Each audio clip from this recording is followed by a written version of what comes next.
And the thing is, Black people are afraid to say, yeah, Black people have been treated terrible, because we always get these BS responses. Jewish people talk about the Holocaust, and Irish people say they was indentured servants and blah blah blah. So that makes people afraid, like, oh, well, if I talk about how horrible Black people are treated, white people are going to get mad at me. First of all, white people are going to be mad at you anyway. So do a Serena Williams and just be you and don't worry about it, right? Be a Alice Felix and just be you, right? Because at the end of the day, you got to look yourself in the mirror. You got to answer to yourself. You have to answer to your children and your future generations about what are you going to do. And for me, I can't not do the right thing. And for me, the right thing is speaking up about the fact that Black people get treated like crap, and it doesn't have to be that way. It's that people are accepting it because they know it's not them. And so I'm just going to call it out as often as possible.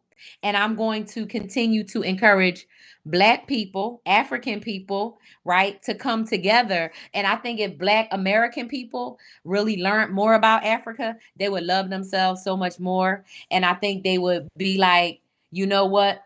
I I I don't have to fall into the lies of white America or the school books, because I know who I'm from. I know who I'm from. And you can't tell me nothing different. All right, that's it. That's it.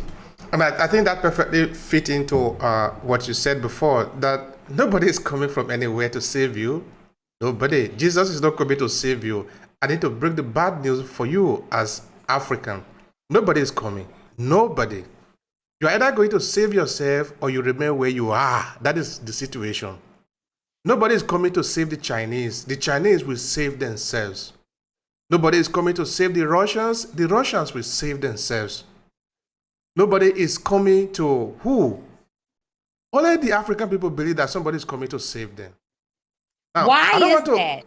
it is difficult. So I can understand why a lot of people don't want to talk about it. So let's just play the old game that, okay, yes, we will get there, but get there from where? When are we going to going to get there? It's a complex situation, I understand it, but we're going to have to face it. We're going to have to face it and then face it.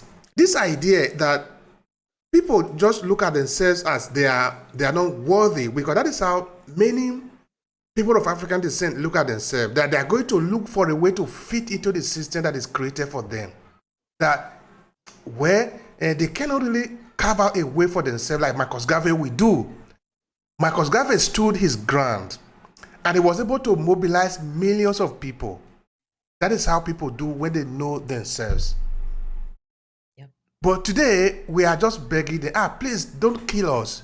But it doesn't happen. You are just, okay, I don't want to be harsh, but the point is, what I'm trying to ask here is it possible that we are just part of the program, that we are believing that we cannot do it because that is how we are being educated to behave? That we are just responding to our education. Is it possible like that? Or is it just because genetically we are not able to carve a way out of this oppression? So, I mean, I think if I had to give it a financial number, I probably would put it 80-20. The 80 is the programming and the conditioning. And I think that the key thing, the takeaway on this part of the conversation is that the system is working exactly how it was designed to work. The brainwashing, the gaslighting, the stupor, the slumber, right? That people are in, especially that Black people are in. This is on purpose. This is the US prison system. This is the US education system. This is the US job system. This is the US healthcare system. All of these systems are structured like this. We are all on a conveyor belt moving around according to the whim of like 1,000 people, right? That are the uber rich and powerful that run the whole thing.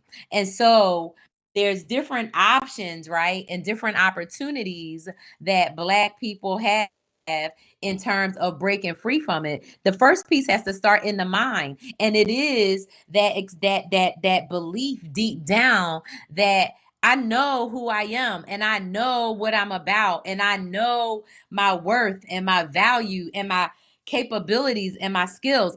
And the 20% is we don't believe it because of the programming and because white people keep telling us they coming. Every day it's a movie in America about some white savior, some white person that's helping the poor black child, helping the poor black man, helping the black lady, helping the black kid, helping this person. That's what they want us to believe. But because we just trying to survive every day, because we don't want the harshness, we don't want to get lynched or shot or beat or killed or anything, instead of saying I'm going to fight for my freedom because that's my duty, we say, well, I'm gonna just be the good little Negro and I'm gonna just be and do what white people want. And it's only them bad black people that do that stuff that get shot. It's only, George Floyd, he was a criminal, that's why he got killed. Trayvon shouldn't have had that gun. So black people are in such trauma and such pain from our conditioning, from our situation. And the response, we haven't been taught how to stand up, how to fight, and we don't have the background from the standpoint of knowing that we come from warriors. I have old pictures. I remember seeing pictures of my side and other warriors, seeing black and white pictures. So I know who I'm from. And so I remember when the movie Black Panther came out, when I was watching it, it all looked familiar to me. It looked familiar to me. It didn't look strange. It didn't look, it just was like, yeah. It looked familiar to me. It looked like, yeah, that's what Africa is like, y'all. Like, it wasn't surprising. And I just was so happy that now everybody else gets to see what I have known my entire life. I have known my all 53 years, right? And so it's two things. It is the conditioning, it's the education, it's the structures are set up like that. It's set up like that. Everything is set up like that. And so the challenge is when 99% of your environment is going one way, how do you eke out that 1%? That's the challenge, right? And so, all those songs about only the strong survive. I'm a big rap fan, right? But I'm very specific. Like, I like certain lines in rap. I don't like all the, right? But, I think about only the strong survive, or like being a soul survivor, right? Black people are naturally strong because of the shit we've been through. And so my thing is, muster that. Call on the strength of your ancestors, right? Call on what's inside of you and fight for yourself. Because my thing is, if you don't respect yourself, who's going to respect you? And who respects a person that don't fight for themselves? So I listened to a lot of music, growing up in the 70s, right? There's a beautiful song called Respect Yourself by the Staple Singer. And it says, if nobody, you got to respect yourself, right? Because if you don't respect yourself, nobody's going to respect you. And so to me, the ultimate disrespect of myself would be to not stand up for myself, would be to not stick up for myself, for me to not take up for myself and look out for my own needs. Why should I be living in my life in fear and worry that my name is going to be the next say her name hashtag only because I'm a black woman?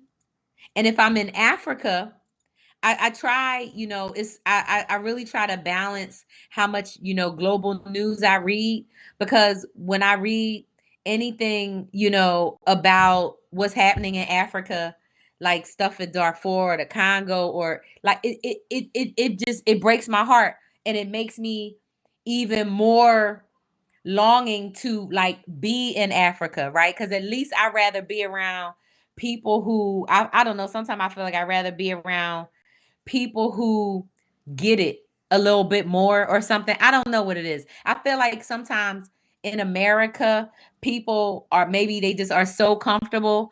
because of the messaging that we get that tells us, everything is great and everything is fine. But I like to stay in touch with reality. So when I hear, like all the terrible things that's still happening, and it's literally for greed, for titanium and for crude, and you know